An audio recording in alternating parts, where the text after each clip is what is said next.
What's up, Barbarians? Today, we have the HotA Quake Barb.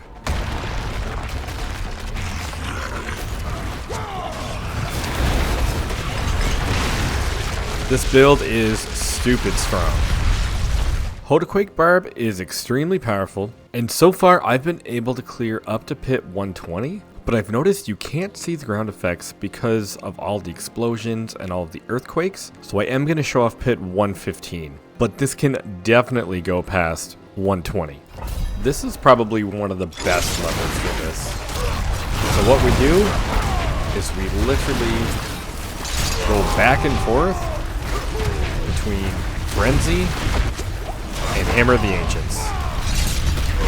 So this keeps our Fury up all the time, and this also makes us explode all of our earthquakes all of the time. I do use Steel Grasp just to bring enemies in. As you can see right now, we have a poison guy. Hard to see if he actually has poison on the floor right now. That is the only downside of this build. Is I find sometimes you'll just randomly die and you won't know where from.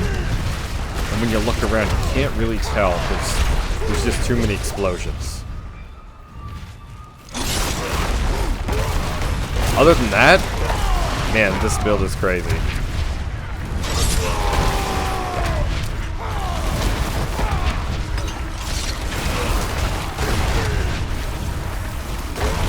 But it's definitely a lot of fun. It's definitely, it's easy.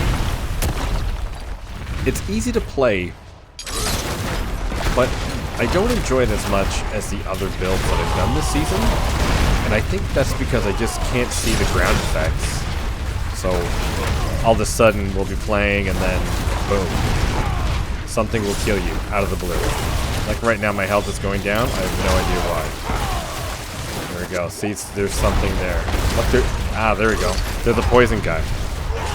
So that is one thing that I really don't like about the build. Regardless of the ungodly strength.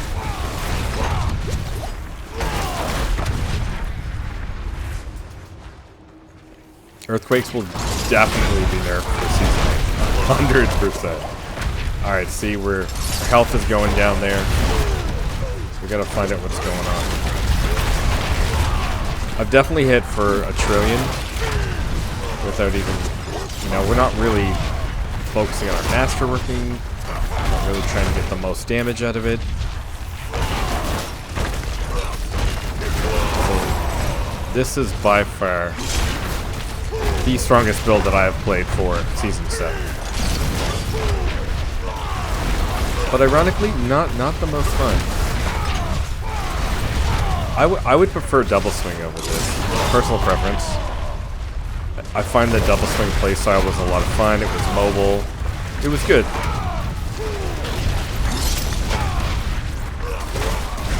But this one requires 0 mythics.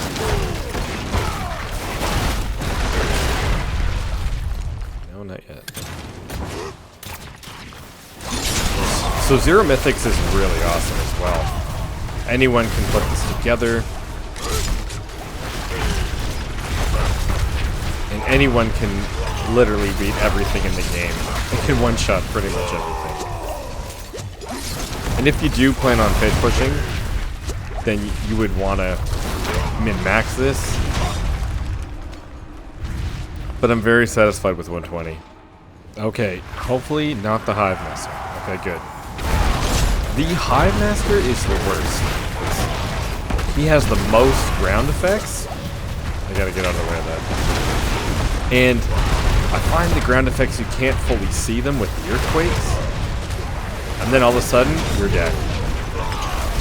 That is the one, I know I've said that before, but that's the one downside with this build. It just is not fun.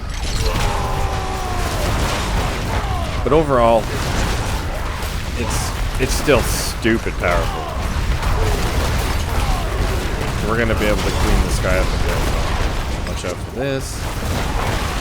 See, at least those ground effects you can really see them.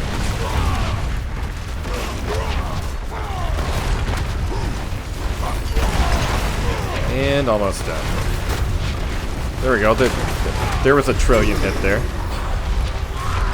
Pit 115 completed. Absolutely crazy build. Can definitely go higher. But like I said, those ground effects are awful. In the helmet, we have the Ugly Bastard. You want to make sure that you masterwork Wrath of the Berserker cooldown. Then we have the new unique chest piece. Mantle of Mountain's Fury. The big one we want here is chance for earthquakes to deal double damage. You want that as high as possible. Then we have the aspect of Intercom, and for this build you want strength on as many pieces as possible. Next we have the Iron Warrior aspect to make sure we are unstoppable and we get more damage reduction. Then we have Rakanoth's Wake. You can use a legendary aspect here, but I decided to go with Rakanoth's Wake because of the movement speed, resistance to all, and the cooldown reduction. Because our critical strike chance is low, we are using vulnerable damage, which is why we have the vulnerable gems, and also why we are using a polearm instead of a sword.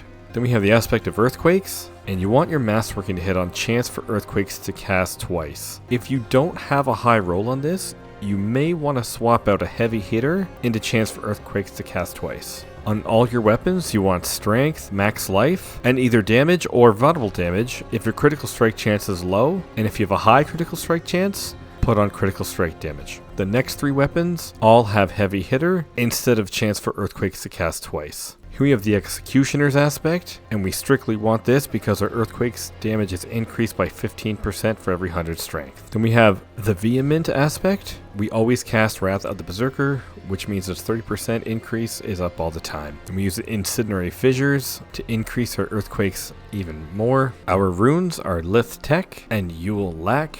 Aspect of Elements for that 35% increase in damage. If you have the Ring of Starless Skies, use this instead. Then we have the Battle Mad. This is why we swap in between Frenzy and Hammer of the Ancients. And then we have Bokathos. Make sure Bokathos is on your amulet instead of your pants to get the most increase to your earthquake damage. For our witch powers, we have Shaken Soul, Wave of Woe, Hex of Shattering, Aura of Siphoning, Soul Harvest, and Pranado.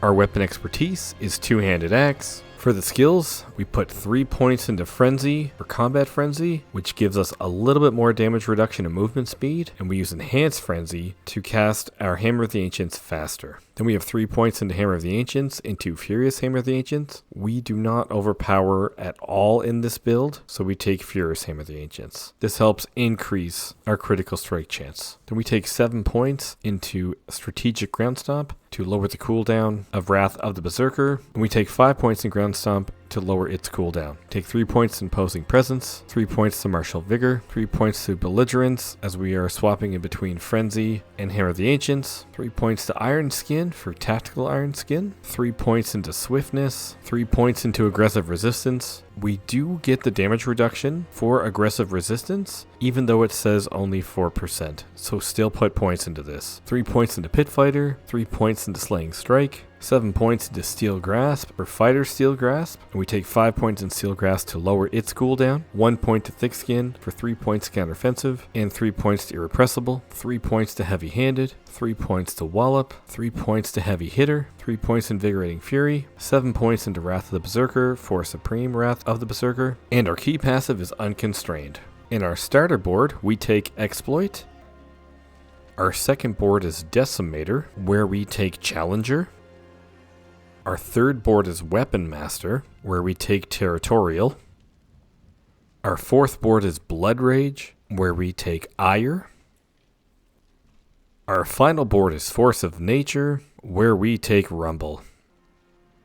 On our two-handed slashing weapon, we did have damage to close enemies, and that's so we can max out this legendary node. Definitely one of the strongest builds for Season 7. This build is definitely viable without mythic uniques. And if you want to push higher, make sure to increase your life, always increase your strength, slap on a Ring of Starless Skies, and hope that the ground effects like poison don't kill you.